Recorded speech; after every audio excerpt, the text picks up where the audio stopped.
Imagine being born and the law says you don't have a mother or father. That's exactly what happened to twins in New York who were born through a fraudulent surrogacy scheme. I'm a lawyer in real life, I don't play one on television. And this is a really wild story. This story has everything: surrogacy, forged signatures, a fake Zoom court appearance, and felony charges. And it all centers around a woman by the name of Mary Beth, who is now 68 years old. She already had 13 children. She gave birth. She actually gave birth to a child at the age of 62 through IVF, but she wanted more.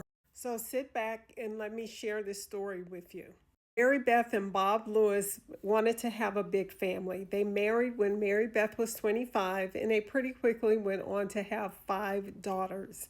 But as those daughters were about to leave the nest and reach adulthood, Mary Beth decided she wanted more children. So in her late 40s, through IVF, she had twin daughters. Then at the age of 53, Mary Beth had an eighth daughter. Then at the age of 55, she gave birth to twin boys, again through IVF.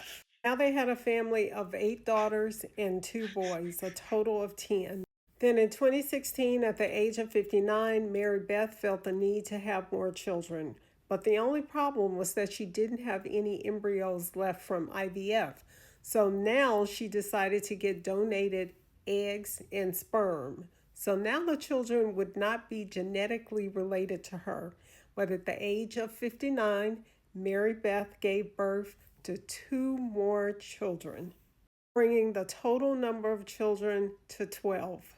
Then in 2019, at the age of 62, Mary Beth announced to her family that she was pregnant, that she was going to have her 13th child. So at 62 and 65, Mary Beth and Bob had their 13th child. At the age of 65, Mary Beth began to have the urge for another baby.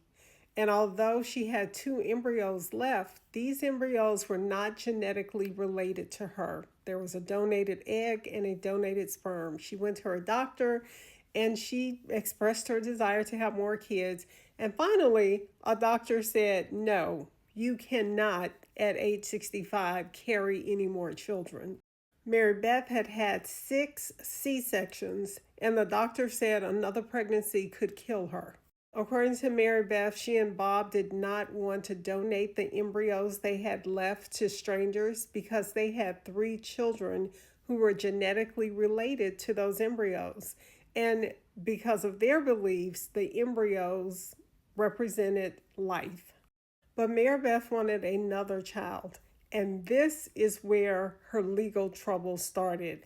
Go to part 2 for the next part of the story of Mary Beth and Bob Lewis and how Mary Beth got charged with felonies.